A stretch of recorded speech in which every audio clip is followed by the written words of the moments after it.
à tous, bienvenue dans Merveille, votre émission qui va à la rencontre des passionnés de jardinage. Aujourd'hui, nous irons à la rencontre de William Thomas Kwanda, un diplômé en génie civil et un grand passionné de jardinage. Tout commence avec un simple geste, aider sa maman qui se rendait tout le temps au marché tout en cultivant des légumes pour lui faciliter la tâche.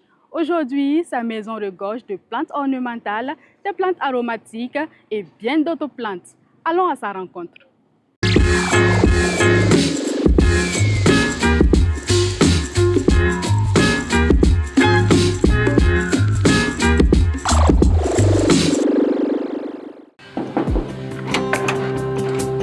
Bonjour. Oui, bonjour madame. Comment vous allez? Ça va bien chez vous? Oui, ça va la matinée. Oui, ça va très bien. Ah, ok. Soyez les bienvenus. Merci beaucoup.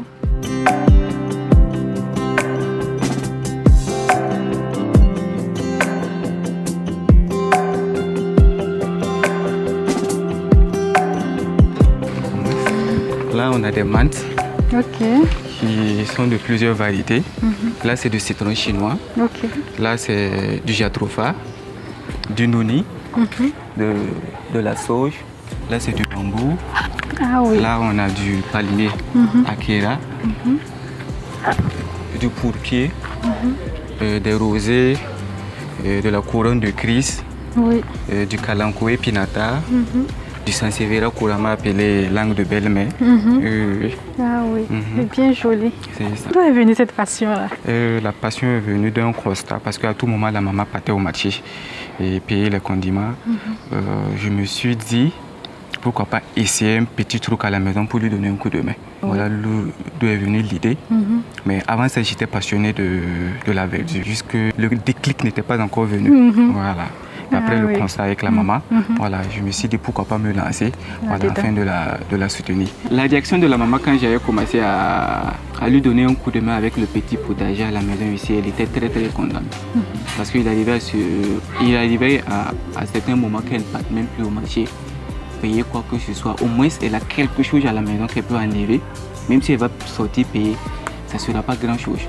Là ce sont des plantes protectrices. Les deux, ce sont des cactus. Là, c'est la plante qu'on appelle la plante jade. Ok. La plante de jade, c'est une plante protectrice également qui déstresse. Et là, ça, c'est la plante qu'on appelle pachira. Pachira. Oui, Ok. oui. Quelles sont ses vertus? C'est une plante symbole de prospérité, d'abondance, de richesse, de positivité. En fait, c'est une plante d'intérieur, mais que vous pouvez déposer aussi en bordure de terrasse. Ok. Donc, en partant, il y a prendre une. D'accord.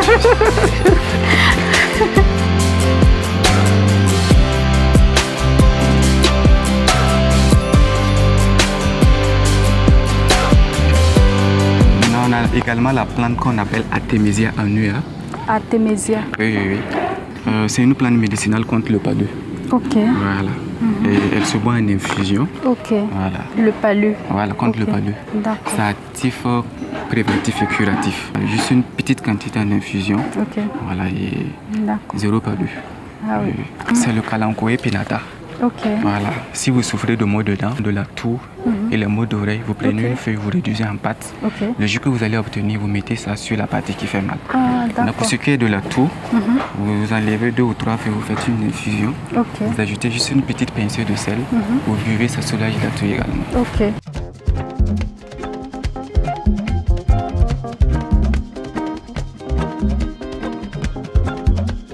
Je m'occupe de mes différentes plantes, je dirais toute la journée. Toute la journée. Il m'arrive que je dorme la nuit et puis je me rappelle, je n'ai pas fait quelque chose. Donc je me lève, je fais ça rapidement et puis je viens me recoucher. Donc je dirais à chaque instant de la journée. Les différentes plantes me permettent de déstresser parce que étant en contact avec les plantes, vous pouvez déceler un faille. Maintenant, dès que vous arrivez à régler ça à temps, voilà, la plante reprend vie à nouveau. On avait un papayer ici. Le papayer était là, bien grand, il produisait pas. Et j'ai même dit à la maman, il dit le papayer est là, il ne produit pas, qu'est-ce qu'on va faire? Mais elle me dit de patienter un peu, que de lui parler. J'ai dit que si tu ne produis pas, on va te couper. Et en espace de même pas un mois, on a commencé à avoir des fleurs qui ont commencé à apparaître. Au niveau des plantes aussi, il faut communiquer plus avec eux. Il y a certaines plantes dont la germination est très ça prend du temps. Genre le persil. Le persil, donc, ça demande beaucoup de patience, de soins. Il ne faudrait pas que l'eau manque, il ne faudrait pas qu'il y ait beaucoup d'eau également.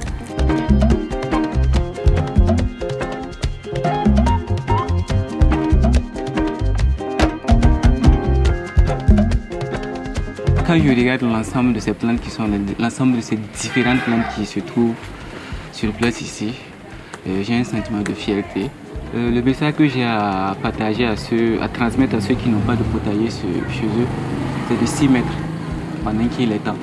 Parce qu'avec que ce soit les pneus, les bidons d'huile, les bacs de culture, peu importe votre espace, même si c'est sur 1 mètre carré, vous pouvez faire un peu de culture. En faisant ça chez vous, vous avez une idée de ce que vous consommez. Sans produits chimiques, vous arrosez avec l'eau que vous utilisez pour la consommation. Voilà, il n'y a rien de tel. Et on encourage fortement les familles d'avoir, pourquoi pas, un foyer, un potager. Comme quoi, une simple envie d'aider sa maman peut faire naître une véritable passion. Aujourd'hui, Mwenyam Thomas Kwanda a su transformer son amour du jardinage en un espace vivant et inspirant, comme vous pouvez le constater. Merci de nous avoir suivis et rendez-vous très bientôt pour d'autres épisodes au cœur du jardinage.